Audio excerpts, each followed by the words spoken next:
Hello, everyone. Welcome to the Atlas Collectibles POG Championships 2020. I'm Nicholas Pearce, and I'm here with Mitch. How are you doing? No, I'm not Nicholas. Yeah. I'm Freya. That's my old name. Oh my god, it's been so Off to a long. perfect start. Fantastic. Thank you very much, Freya, for the introduction. And it's an exciting time to be here for some Pokemon cards. We haven't had a big tournament like this for me personally, being from Australia, for a very long time. So it's exciting to see some high-level Pokemon cards being played. Yeah, absolutely. Same here. It's been so long. I mean, that's why my old name. Last time I did a caster briefing, it was with my That's old name. what I'm it fairly was. sure it was. But yeah, no, it's been really awesome that this has been put together. In fact, I think to kick things off, I think it'd be really cool to talk about the story of sort of how this tournament happened. Just because, obviously, everyone's really looking forward to the World Championships this year, being in London and all that. But with the pandemic and everything going on, it was of course cancelled, and that was a real shame. So essentially the community got together to sort of put together this the replacement or was like unofficial world championships, and it's kind of at first it started off as a relatively small thing, but it's kind of, as people contributed it, it's kind of grown in scope and size, and now we're looking at a free to enter event. So bear in mind, no one has to pay anything to enter this, but with like donations from players to the prize pool and such, we're looking at a pretty decent prize pool considering where it started from. Yeah, no, absolutely. There's a lot of opportunity for players to really stamp themselves as high quality players, and we've got a lot of good players here to play off for those prizes. I'll just read through the list now. I think first place is something like $500, which is exceptional pricing. It's about like 10% of a 200 player regional, hey, listen, it's good money, isn't it? Yeah, absolutely. It's not bad at all. And even going down, the prizes are pretty decent. So, second gets 250, top four gets 150, top eight 75, top 1650, and top 32 25. And again, this is a free to enter event. This is all just from player donations donated to the prize pool, wanted to contribute to this event. So it's really, really cool to see. Yeah, absolutely. We've got a whole bunch of people who are supporting the tournament, which is fantastic. I think we'll just quickly run through the structure. So if you're not sure exactly how it's going to work, this is the way we're looking at it. We've got two pods set up for day one. The first set of games will be pod one, and then we will obviously switch across to pod two later on in the day. That's so that we've got some nice time zone coverage, because I know that it's early in the morning for you guys, but for me it's almost nighttime. It's about 6:37 p.m. So we've got some wild time differences. Yeah, exactly. Truly a worldwide team of people organizing this event, and a worldwide team of casters, worldwide players. It truly does feel like the unofficial World Championships, and has been constructed and run, which is really great.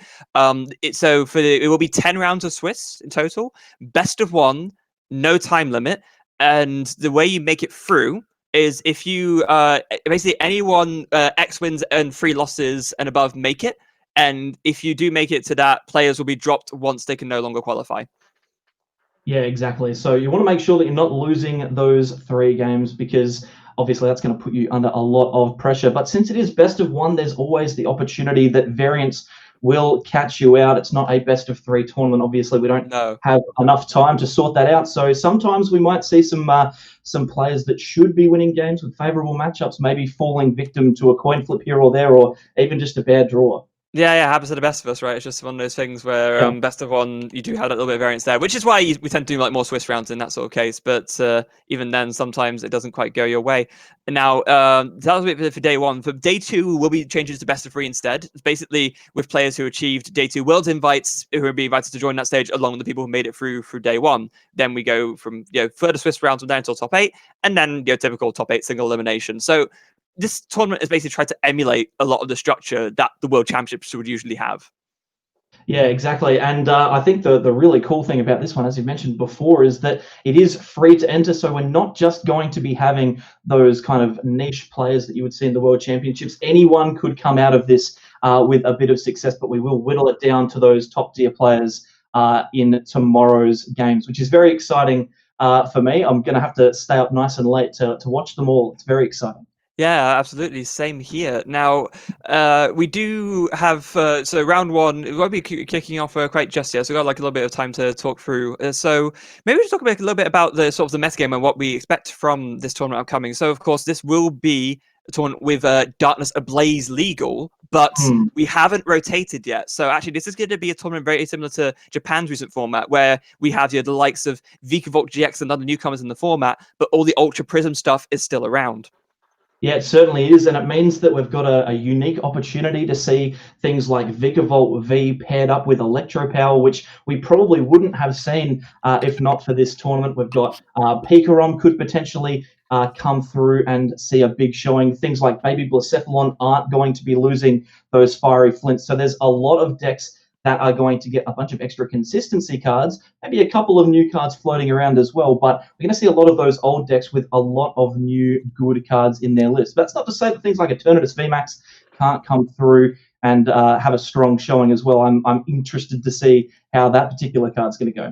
Yeah, I'm very much interested in seeing that as well because, yeah, especially the thing with, of course, with Eternatus is that this will be the one chance for us to see it with everything from Ultra Prism in behind it as well. On the Vikavolt front, I know I mentioned it once, you mentioned it once already, but that's the one deck I'm especially interested to see because Yeah. the big thing that that deck loses after this rotation happens is, of course, Electro Power, which is one of the things that makes its first attack that I believe it's Paralyzing Bolt, I believe it's called, or Oh, yeah. yeah, so that just does for a lightning and a colorless 50 damage and prevents your opponents from playing item cards the next turn. That with Electro Power is a lot more threatening than it would be otherwise, and so this will be Vikavolt at its like fullest power before rotation happens. And I'm especially interested to see if this deck can take it all away because of that. Yeah, it certainly could. It has the opportunity to, and it's quite funny that if, with those extra cards, the Tapu Koko Prism, and which is obviously going to stick around, I believe, in Yeah, after yes, rotation, it is. Thunder Mountain as well, and Yeah. Electro Power from Lost Thunder. They are massive inclusions for that card, and it's funny because I think this might be the best that Vigavolt V ever is in this tournament. We've got all of the pieces here. We've just got to wait and see. Maybe someone can beat it though. Yeah, it might absolutely be, unless obviously there could be further support for it down the line. But based on the card pool that we've seen so far, this Yeah, might what we've be. seen, yeah. Yeah, it might be like one chance for it to shine, especially with that Thunder Mountain, of course, because that makes just getting that turn one paralyzing bolt so much easier because you reduce the energy cost by one. You just need the single attachment, which makes things really nice and easy. Worth mentioning, you mentioned Eternatus as well. Definitely worth talking about that. This is the other really it's a poster boy for the new set, so very very big card. Is actually interesting because Eternatus doesn't lose as much from rotation, but all the pieces for it are basically still there, similar to now as it is after rotation. But Dread End is a ridiculously powerful attack, and 270 a turn is nothing to sniff at, regardless of what it does or doesn't lose.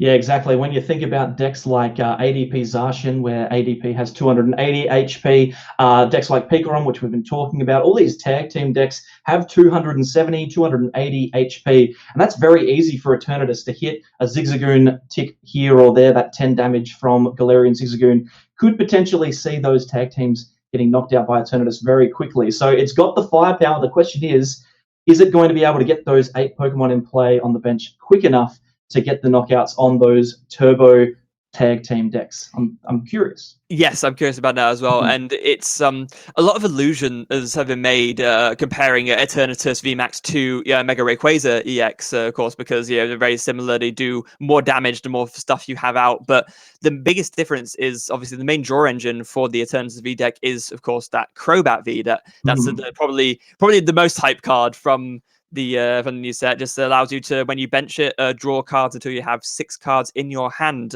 which is very reminiscent of the old Shaman EX, which of course the Mega Rayquaza deck used to play, but with a once per turn limit. So it's a little bit more balanced, I guess, than the Shaman EX. But yeah, but on that virtue of the Crobat B being more balanced, it's a little bit slower to set up the Mega Ray. So you're not going to see that this is crazy explosive turn ones in the same way. Yeah, exactly. I will mention, of course, the Dene GX does exist as well, so we can see those explosive turns in other decks, but Eternatus, with the ability, will only allow us to play Dark Pokemon, so we're not going to see it there. It's going to be interesting to see that interaction between Dedenne and Crobat V. Are people going to stick with the old faithful in Dedenne GX, or are they going to go to the new hotness that is Crobat V? It'll be curious to see that. I've seen a lot of lists playing like a 2-1 split. That tends to be the way that people are going at the moment, with 2 Dedenne and 1 Crobat. But Crobat is just such a good card that I'm certain we'll see plenty of them in our lists today. Yeah, I absolutely agree. And yeah, much like you said, I've also seen myself, most people tend to be playing some kind of split just because each one is good in different situations, right? Sometimes Mm. you have that card you really want to hold on to and just want to top up your hand with some extra to fill that out. And sometimes you think, no, this hand is trash. I just need to, get rid of it all and just then draw six new cards. So I think most people will be playing some kind of split, apart from the Eternal sticks, obviously. What will have me curious though is in what balance people like your lean to split. Because I've actually seen a Mm. couple of people going two Crobat, one Dedenne, for example, just because they feel like that's the kind of draw style they prefer. It might depend on the deck as well, but that will be interesting to see.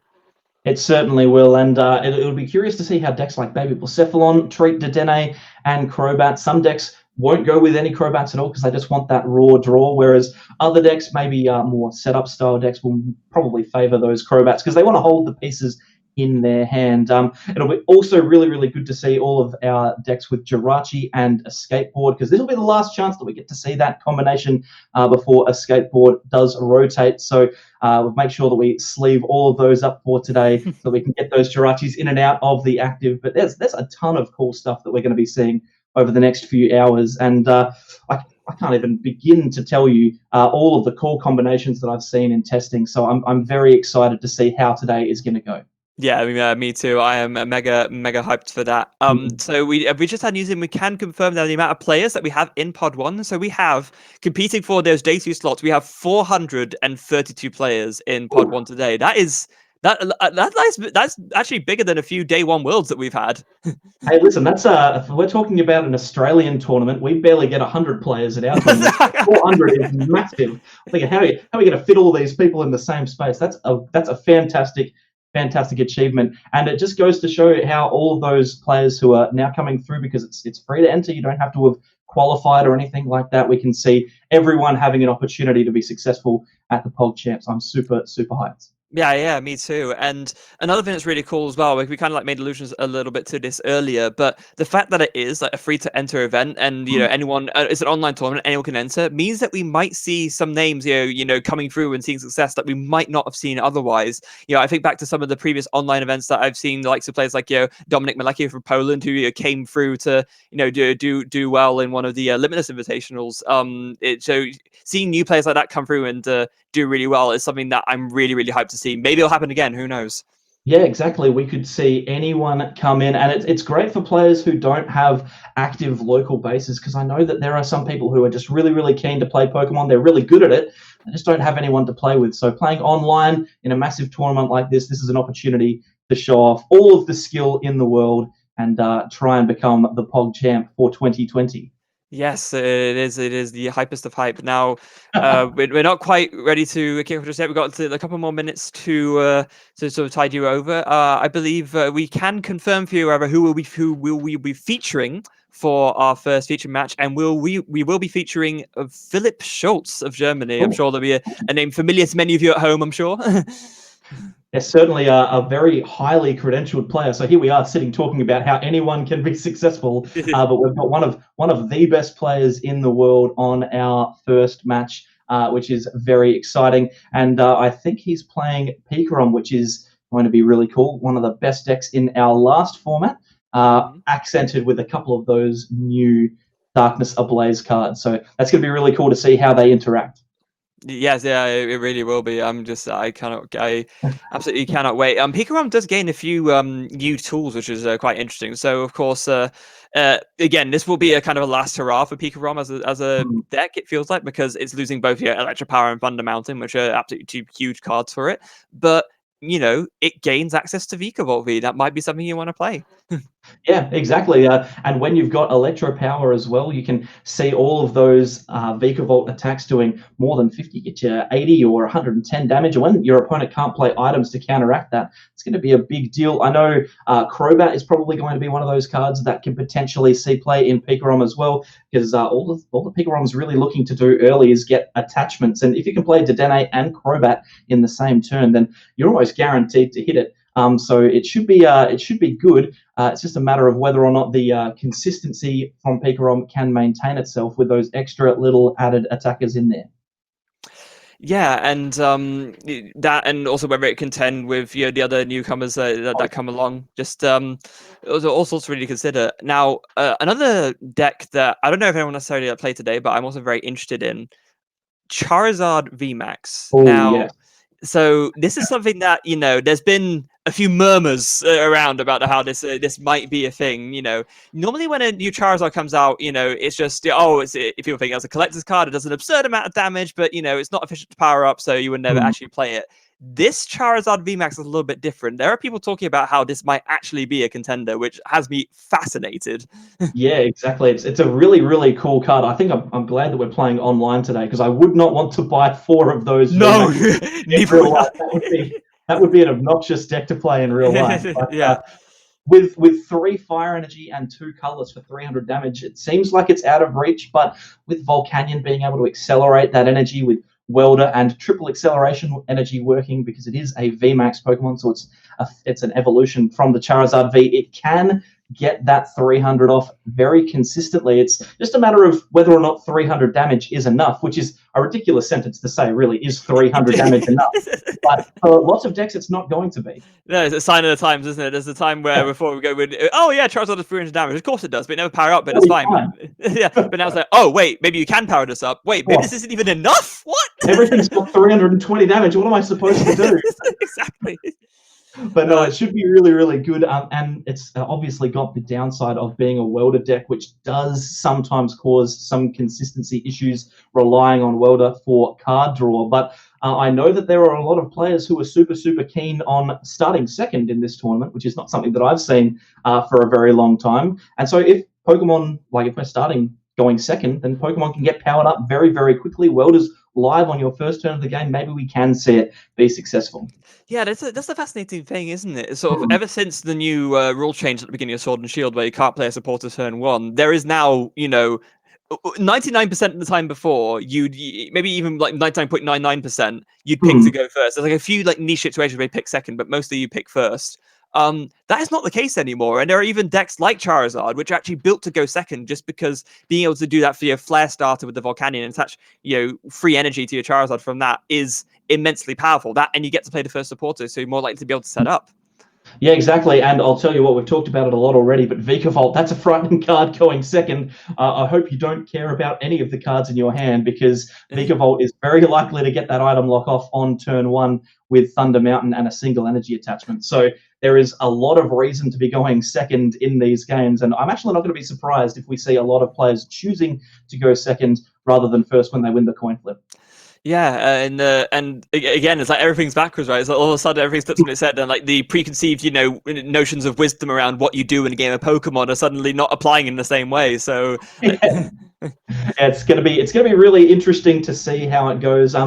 I think there's a couple of other decks that could potentially see a bit of play. I know Salaman's VMAX has had a little bit of hype around it, but I don't think anyone's quite decided how the best way to play that list is. You could play the electric version with Tapu Koko, or the Welder version, or even the triple acceleration version. There's so many good cards. Center Scorch VMAX. I haven't talked about Center Scorch yet. There's lots of good cards coming out of Darkness Ablaze. So we could see a massive variety of cards contending up with the old stuff, Pikarom and ADP Zacian and Blacephalon, and we'll see plenty of those as well.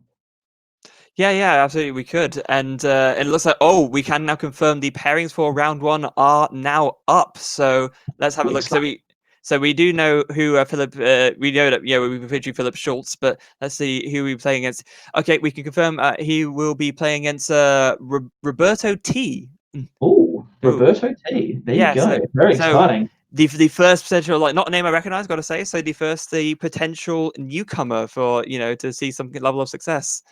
Yeah, there's someone in the chat is yelling, Roberto T. Do you guys not know who he is? Come on, guys, get yourself together. But when we're only seeing first names and final initials, it can sometimes be a little bit awkward to try and figure out who everyone is. But this should be a good game. Like, Philip's obviously a high quality player. He's going to show a whole bunch of skill here, and it sounds like we're going to be seeing a Pikarom mirror, which is very interesting. Oh, absolutely. So 2 Pikarom decks facing off again. Maybe more people thinking, this is going to be the last chance for Pikarom to have like a really big showing, instead of thinking, let's play it at full power and really show what this deck can do. Now, interestingly enough, actually, Roberto T is actually from El Salvador, not a country that we see a lot, in sort of the tournament scenes around the place. So again, really cool that with an online tournament like this, we have like more worldwide reach to get to players all over the place and give them a chance to shine. Yeah, and a fantastic opportunity to come in and play against one of the world's best. Just imagine, best of one, all you need to do is get a good start, and you could potentially put yourself in a winning position early on against some of the best players in the world. Yeah, absolutely. It's a fantastic position to be in. Now, sort of, thinking about the matchup, we got, I imagine a lot of people will be thinking, oh, it's a mirror match. Philip Schultz obviously really well known. He's obviously favored, but at the same time, we don't quite know yet. Maybe Leo, or Roberto rather, has like a few tricks up his sleeve with his list to beat the mirror.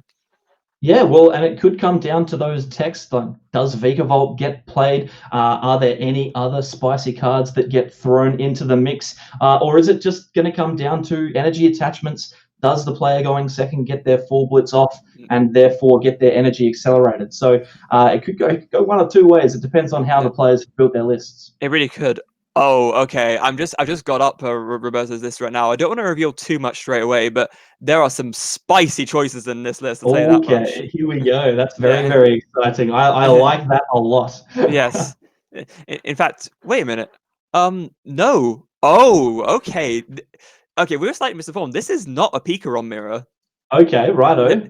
Made some horrible decisions here. I shouldn't have said anything. I'm sorry. Oh no, it's okay. But I'm just looking over the list, and I am seeing a list for Toxtricity V-Max. Toxtricity. Oh boy, that's going to be very interesting. Well, this is another deck that has obviously existed in the past. It's not had a lot of success, but maybe these extra Darkness Ablaze cards gives it the consistency it needs. Maybe so. It's like it's a lightning deck, but not as we know it. Yeah, exactly. Not quite. Here I am thinking, oh, it's yellow. It's going to be Pikarom. No, I'm misinformed. Yeah, gosh, wow. So yeah, this will be very interesting to see how this matchup plays out.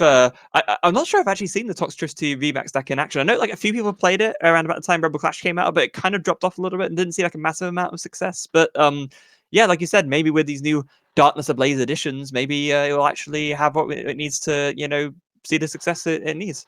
Yeah, exactly. Well, Toxtricity VMAX is reliant on getting that active Pokemon poison. So I'm presuming there's going to be some Garbodors or something similar that will get those poisons off, or maybe there is a different strategy in mind for Roberto. Not entirely sure. It's one of those decks which I unfortunately didn't research on the way in, but that's the thing, right? It's a worldwide tournament. Everyone's got new ideas, and anything can come up in this type of tournament. Very interesting deck to choose, though. Yeah, very much so. I'm seeing a Galarian Slowbro V, and I'm seeing and Koga's Trap as well. So no Garbodor it looks like, but it looks like no Garbodor it looks like, but it looks like those are the two ways that thinking of he's going to be able to put together those poisons. Excellent. Well, obviously, Galarian Slowbro V is one of those new cards from Darkness Ablaze. It's got the ability which allows, I think it's both players, or maybe one player, I can't remember. There's poison on the active with that card anyway, and Koga's Trap also a supporter which poisons. So that could potentially see some big knockouts, especially up against something like Pikarom, where it's got a low maximum HP of 240. This might actually be a good opportunity to see some wins with Toxtricity. Yeah, it might do. So the way it works, Slowbro is if it's active, you can make your opponent's active poisoned. That's it. So it is one-sided, but it has to be active to work. Beautiful. So putting that Slowbro into the active and then retreating it out to try and take a knockout with the Toxtricity VMAX. Another really interesting inclusion in this list, which I actually haven't seen in many lists now. Actually opting, as well as packing the 4 Electro Powers, of course, that much would be standard, I guess. We're rocking the 2 Electro Charges as well. Oh, wow. So we're looking at some coin flips also. That's going to be pretty interesting. And an interesting fact about Electro Charger is that it remains in format whilst Electro Power does not. So if you're looking to play a card that does absolutely nothing on a coin flip, then you're more than welcome to play Electro Charger. That's going to be an interesting one for sure. Yeah, so I play pets. Oh, wait, okay. Excellent.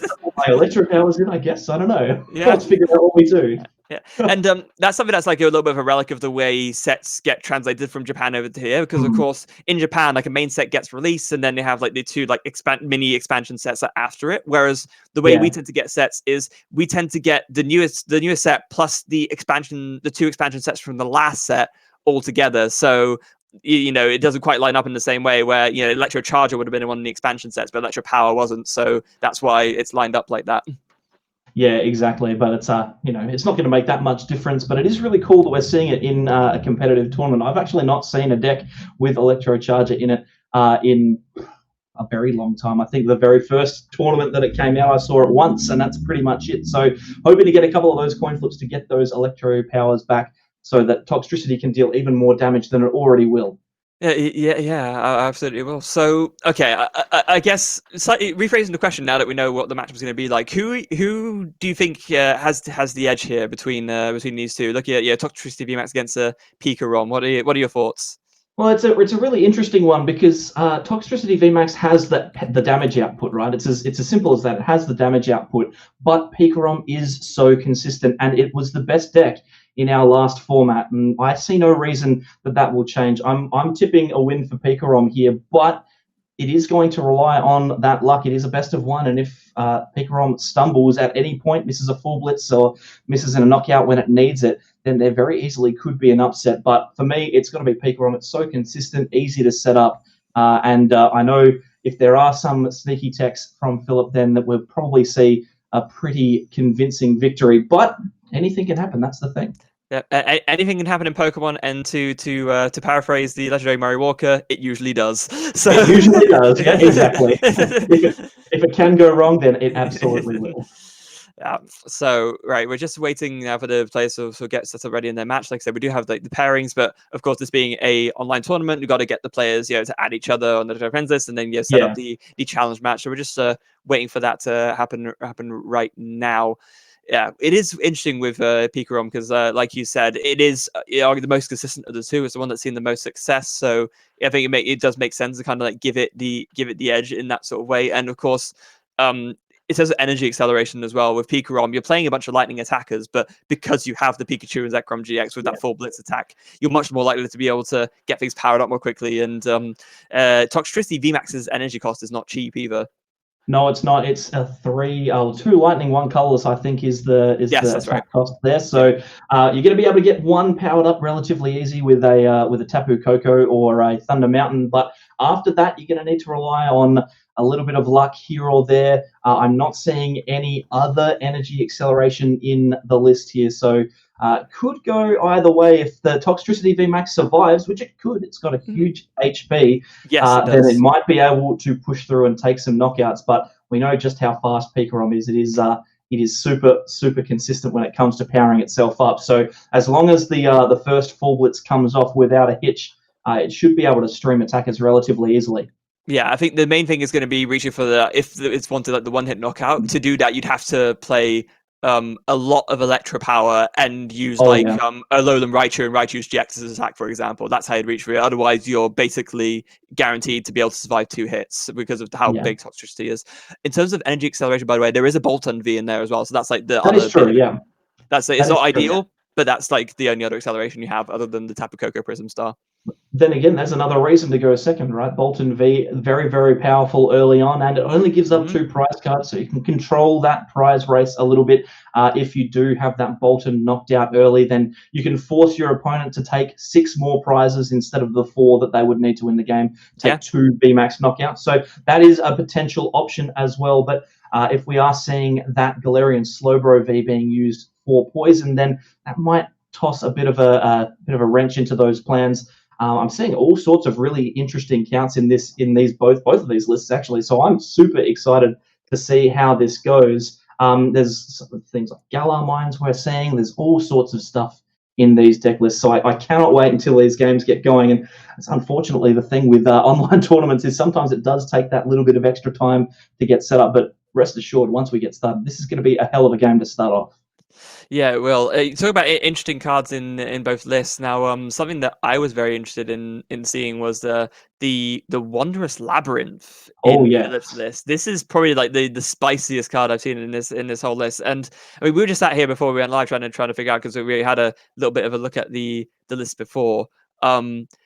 there can be like a lot of interesting applications for this card. 100% can. I mean, we were talking about Vikavolt V being very, very strong. Wondrous Labyrinth is going to put a lot of pressure on that particular card to get its energy in play quickly. We were just talking about Toxtricity V-Max really struggling with acceleration, so maybe it comes up in this game. There's a whole bunch of other decks like Baby Blacephalon, ADP, all rely on specific energy costs that are kind of the decks are built to get there and not any further. So Wonderlab could potentially, or Wondrous Labyrinth, sorry, could potentially throw a bit of spanner in those works as well. I'm using too many building puns. I shouldn't be doing it. I have absolutely no reason to be doing that. It's all good. It's all good. Just to for those of you who might not actually be aware, because I don't think it's a card that's seen a massive amount of play. Wondrous Labyrinth makes the attacks of non-fairy Pokemon, both yours and your opponent's, cost one colorless more. So that essentially is gonna. I guess that's the thing that Philip needs to be a little bit careful about when he drops it, because of course he will also be affected by it. So yeah, I imagine that it'll probably be the sort of thing you drop after you already do the full blitz, so that you can carry on with your attacks, but then your opponent can't. Yeah, exactly. So after you full blitz, maybe accelerate a few energy onto Raichu and Raichu Tag Team GX, which obviously attacks for 3 energy for its first attack, but tries to get the extra energy on there for its GX attack. Maybe put 4 on there and start attacking with that first attack with Raichu GX. With the Wondrous Labyrinth could potentially be a way around it, but we said there's like Vikavolt V could potentially easily get over the top of that energy cost as well after a full blitz. There's a lot of things that could go with this particular card. I really like it though, because this format, we're not going to see a huge amount of fairy Pokemon, which is kind of weird considering one of the best cards in the format is a dragon. Arceus Dialga Palkia Tag Team GX, obviously weak to fairy. But the thing is, with ADP, it's paired up with a steel Pokemon in Zacian V, so there's not much that it could really do about that. Well, no, exactly, and that's not the ADP is like the enabler almost, right? To enable the really powerful attackers to do their thing, and there aren't really any other fairy Pokemon contenders that are near on like the same power level, I guess, as any of the other decks in the metagame currently, which is why we don't see as much fairy types in play. And now, of course, fairy types have been phased out entirely as a Sword and Shield, so it's going to be a shame. We're not going to see much of that anymore. Yeah, that particular type moving on, we've seen a lot of shifts in typing and resistances and weaknesses over the Sword and Shield set. Obviously, seeing a bit of a change, for want of a better word. That's me stumbling over my words there. But a bit of a change in the way that cards are being designed means that, I know grass typing has always really struggled. There are some interesting interactions now between metal Pokemon and grass Pokemon and that kind of stuff. But I don't know if we're going to see any of those come up today. But obviously, fairy Pokemon, if we do see a fairy attacking deck, it's not going to be worried about Wonderlab. But I'm not suspecting that we'll see too many of them. Yeah, no, I'm not suspecting we will see too many of them either. Now, we don't quite have an update on when the match will be sort of kick off just yet. So again, we'll keep you up to date as to when we go over, and when we do, we'll kick into the game and show you what's going on, I guess. So again, talk about sort of the decks of the format a little bit more. You mentioned Blacephalon earlier. That's another interesting one because that's one deck that could even be affected by something like Wondrous Labyrinth, actually, thinking about it. I think we talked about this a little bit earlier, because, of course, it could be annoying to have to attach 4 fire energy instead of 3 yeah, for sure. to get an attack. It means you can't power from one turn, like, welder 2 and attach 1, which actually could be pretty huge. It's definitely going to be a struggle, because it's one of those decks, like we were saying, that is specifically designed to get that energy attachment off. So if it can't do it, it's going to be a problem. Yeah, it is. But in terms of its general power level, this is the sort of deck that, because it can reach to those higher numbers of damage so quickly, you're gonna see it around. Even post rotation, it's still gonna be around, because Welder's still gonna be a thing. So I don't be surprised at all if you see a Blacephalon just pop out of nowhere to go really deep into this tournament.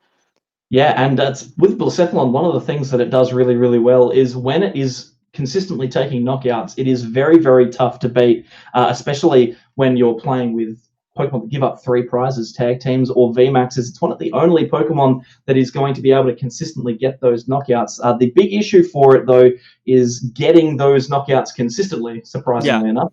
If you've not got access to your energy or your attackers, or you miss one welder on one turn, you can see yourself falling behind. And I know that Marnie and Reset Stamp have been a massive hindrance to it.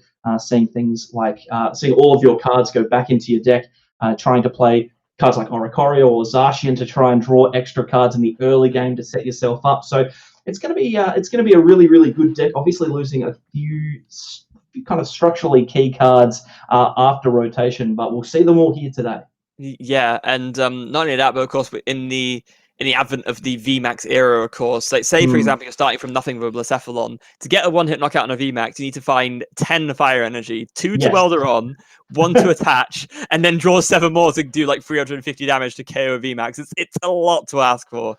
It certainly is. And when the decks only play about 13, 14, maybe 15 energy, depending on your list, it can be a little bit awkward. But in saying that, Blacephalon can get that 350 damage pretty easily. So those big knockouts, when they come, they're going to be explosive. That they are, and especially by virtue of the fact that the one thing that Blacephalon does have now, which it will lose to rotation, is Fiery Flint. That's an absolutely huge card. It really is. Being able to discard 2 cards, and search your deck for up to 4 fire energy is a big deal. And that's how that consistent knockout's going to happen, right? So we're talking about getting 10 energy. 4 of those are going to come from a single card. But when we don't have access to that card anymore, is the deck going to be as good? It's going to be tough to say. It might be the last chance for Blacephalon to be able to consistently top table in an event in this particular tournament. Yeah, it really could. Going on a slightly different tangent, actually, something that I think would be really cool to mention is that, again, interested in this being like, a replacement for the World Championships, as it were, and really is trying to get this worldwide feel. We actually do have a few alternative languages streams available for the POG Championships.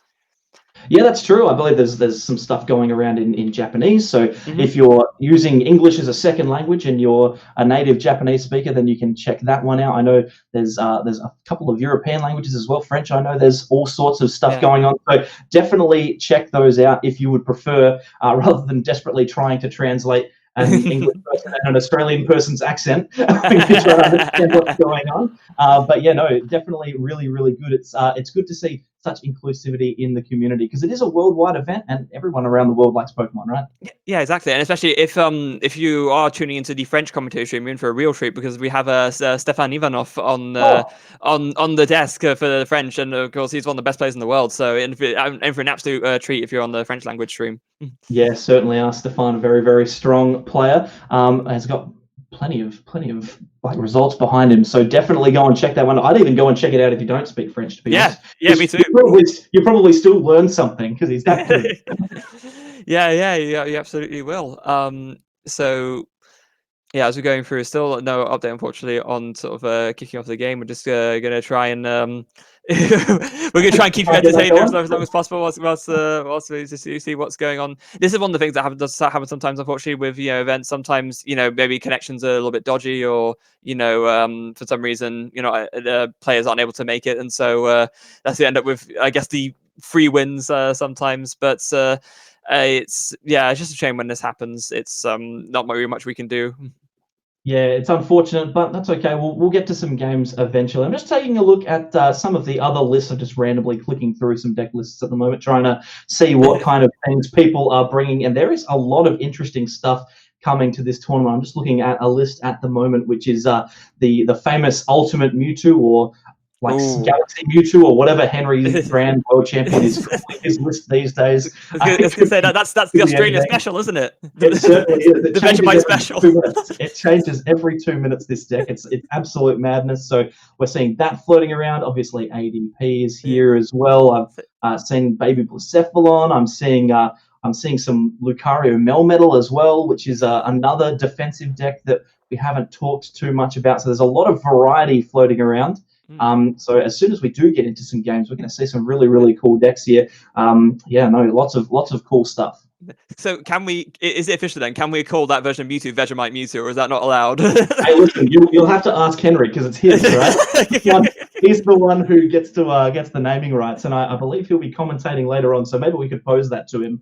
Yes, yeah, we can. I'm sure he'll be very receptive. Probably not. Yeah. We'll just jump in and be like, hey Henry, you should change the name of your deck to the Vegemite Mewtwo list. Anyway, that sounds good. Real, like, no word of a lie. Actually, I love Vegemite. I have it like a lot. I'm a big fan.